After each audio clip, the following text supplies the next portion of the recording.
My original plan for my TIFF video was to talk best and worst, both ends of the spectrum, or something along those lines, but that plan was quickly ruined by the fact that I enjoyed almost all of the movies that I saw at the festival, save for like 2 or 3, which we will talk about, but unfortunately, I have no other choice but to rank all 18 of the movies that I saw, and I'm very excited to hopefully get some of these on your radar. This was my first year at TIFF, and I just want to say it's an incredible festival, save for the fact that they still use Ticketmaster. Toronto is a cool ass city. Shout out to everyone I met there or who said hi, friends that I saw again.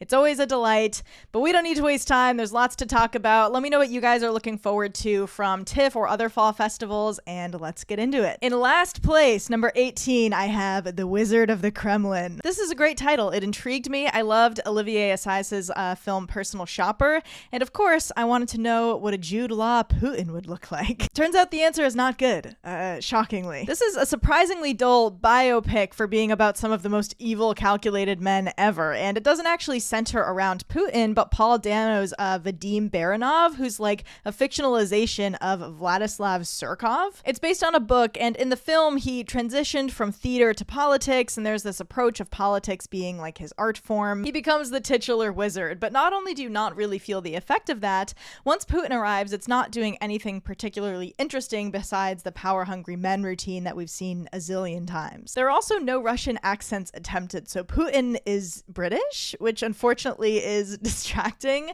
This also reminded me a lot of The Apprentice in certain ways, but I thought The Apprentice was great. I also want to shout out the documentary Navalny, which if you haven't seen it, it is not directly about Putin, but I think it tells you everything that you need to know about him. At 17, I have Sacrifice, the only other movie that I gave a negative rating, though I think TikTok will have a field day with this one. It falls right in line with the recent Eat the Rich satires like Triangle of Sadness or The Menu, but it's a little more out there. Anya Taylor-Joy plays a delusional eco-terrorist who takes a group of rich philanthropists hostage and believes that she needs to sacrifice some of them to prevent the end of the world, one of which being Chris Evans as an unstable actor who's fallen out of public adoration. It's absolutely funny at times. I'm just a little disillusioned with this type of satire right now, especially when it feels like all the like cult mythology of it is used more to be provocative and crazy than to say anything particularly incisive or new about society.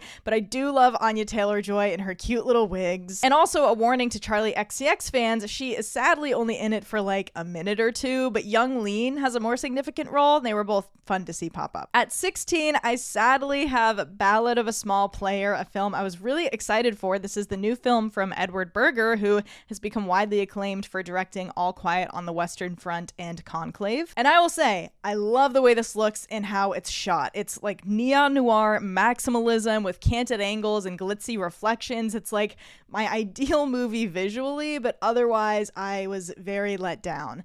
This is a book adaptation, and I think you can sort of feel that. It's this surreal, hellish descent by Colin Farrell's character as he confronts his past sins and gambling addiction, and Tilda Swinton is hunting him down for money he stole.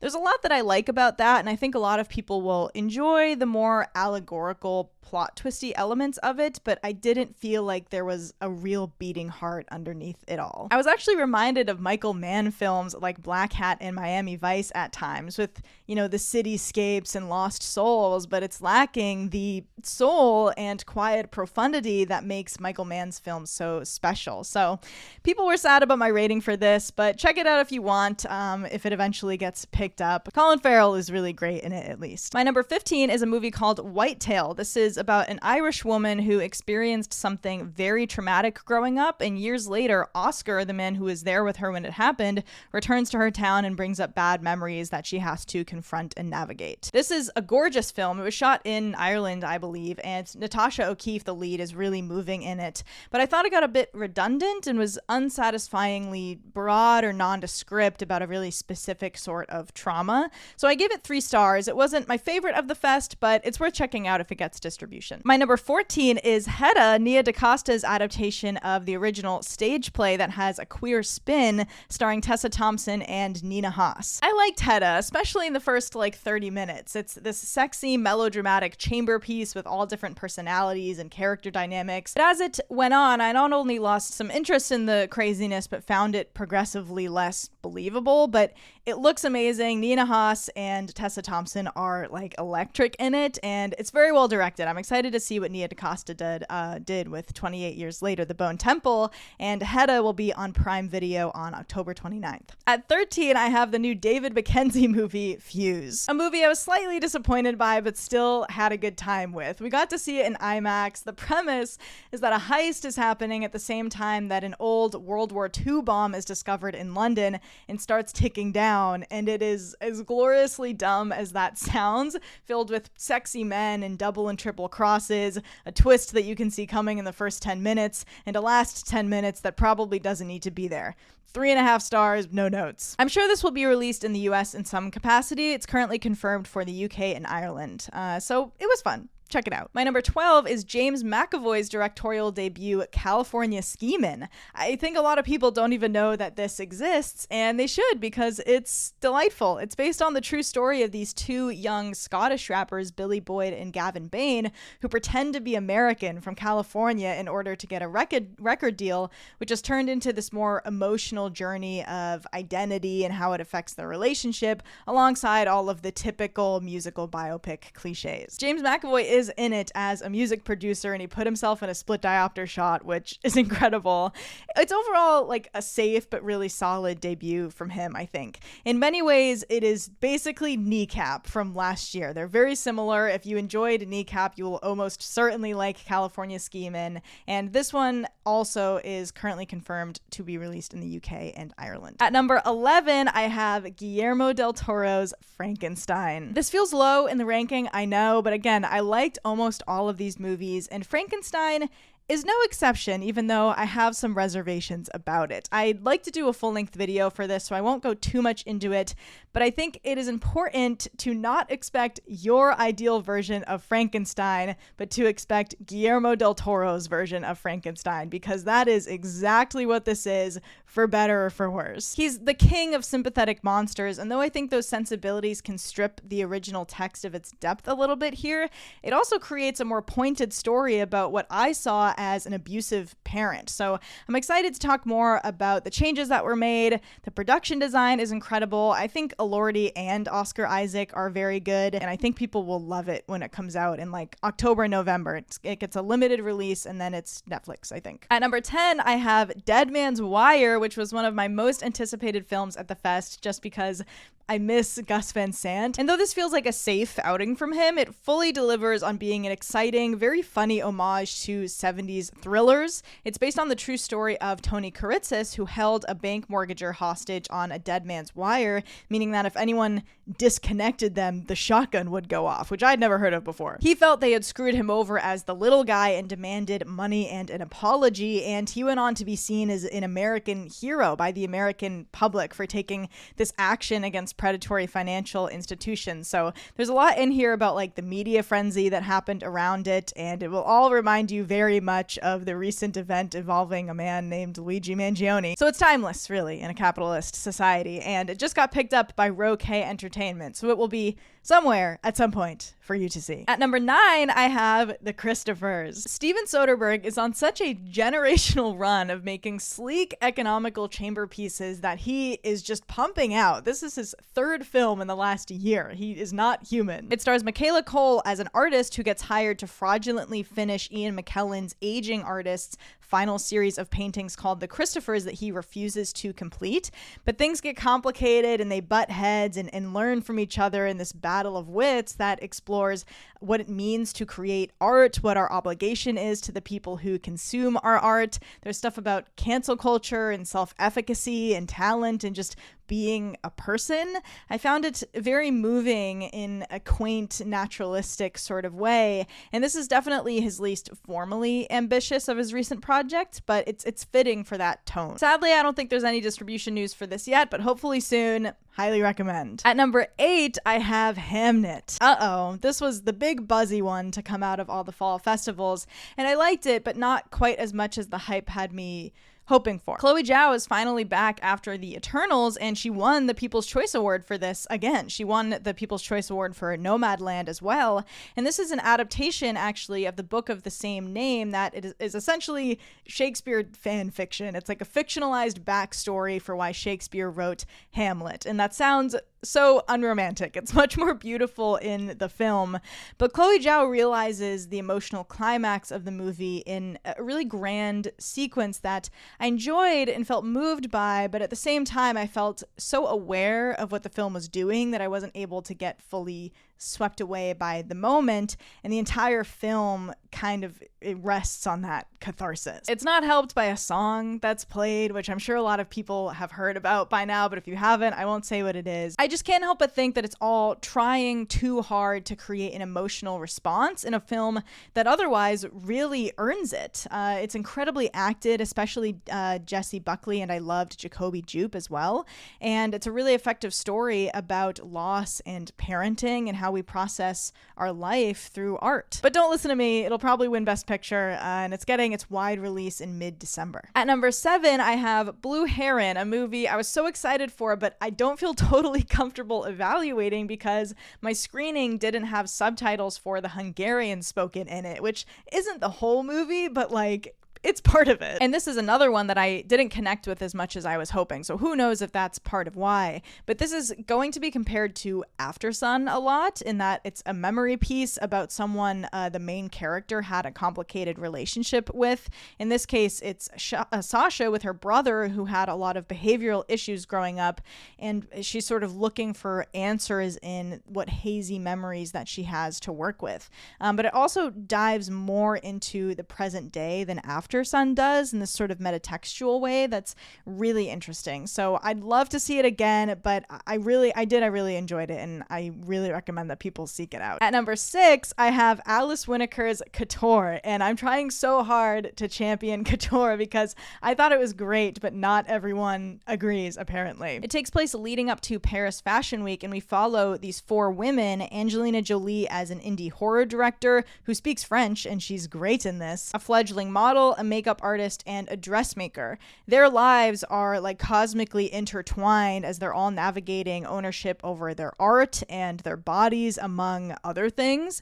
There are like really striking images of it. I love this moment of like the chest tape for a breast cancer exam looking the same as the measuring tape for a dress. And the big climax is this operatic collision of fates that I just found so striking. The most common complaint about this one has been the script and that they don't have like complete arcs, which was not really my experience. I was very affected by this just fleeting but moving image of these women, and I hope that people check this one out when they can. At number 5, I have My Father's Shadow, another film that I can see being compared to After Sun, at least in how through the eyes of a child, our parents can be these larger than life mysteries that start to reveal themselves as we become older and they become more flawed and human in our eyes. This is autobiographical. The director Akinola Davies recalls this one day that he and his brother went into Lagos with their father, and it's this really intimate memory set against the backdrop of the 1993 election in Nigeria where democracy was on the line. So the juxtaposition there is really interesting. Sope Dirisu is great, as are the 2 young boys. There's a really epic dolly zoom in it, like wow. Mubi actually has the rights for this one, so I think people will really enjoy it when it comes out. At number 4, we're getting close. I have The Testament of Anne Lee. Super interesting movie. This was directed by Mona Fastfold, who is the life and creative partner of Brady Corbet. They co-wrote this and The Brutalist together, and of course Brady Corbet directed The Brutalist. I was immediately hooked by this project. It's a musical biopic about the founding leader of the Shaker movement, a woman who they believed to be the second coming of Christ, essentially, Anne Lee. I know the musical element might deter some people, but I promise it's not what you would like imagine it to be. It's used as like, I mean, it's a natural part of their practices. They were known for singing and dancing, and the way that the cinematic elevation of it sort of brings you into that as a religious experience for them is brilliant. Because it is a biopic, it definitely has those moments of feeling like we're going from one piece of information to the next, but just the way the story is approached makes it feel so epic, and it's just such a unique story. And part of what makes it work is that Amanda Seyfried is like so good in it. I think she deserves to be nominated for an Oscar, and I just think it's a special movie. I've really never seen anything quite like it, and it sadly hasn't been picked up yet, so I'm hopeful that it will be, because I'm really curious to see what people would think. And at number 3, I can't believe I'm saying this, but it's Roof Man, the Channing Tatum starring crime dramedy about a man who robbed McDonald's and then broke out of prison and lived in a Toys R Us. Derek Cianfrance is most known for Blue Valentine and The Place Beyond the Pines, two very tragically romantic films. Like, that's his thing. And in the Q&A at the screening, Cianfrance said that he wanted to lighten up a bit, essentially. And it's funny how this film is absolutely a comedy. It's hilarious. It might be Channing Tatum's best work of his career and all of his slapstick Buster Keaton glory. But Cianfrance took what otherwise would be like a silly true crime story and elevated it into a bittersweet character study about a father and a man who wants love and belonging but can't afford to have it because of choices that he has made. Kirsten Dunst is his love interest. I don't even need to say how amazing that is, but it reminded me of The Holdovers, actually, and how it makes us feel both the cold loneliness of isolation and the hopeful warmth of community and connection. Peter Dinklage is also so funny in it. I just loved it. I had such a good time. It's coming out October 10th, so very soon, and I think it'll be a hit. Now we're getting into the two knockouts of the fest for me. My number 2 is Train Dreams, a film that's been very hyped up since Sundance in January, and yeah, it's really good. It's the most I cried at TIFF by a long shot. It's the most I've cried in a movie recently.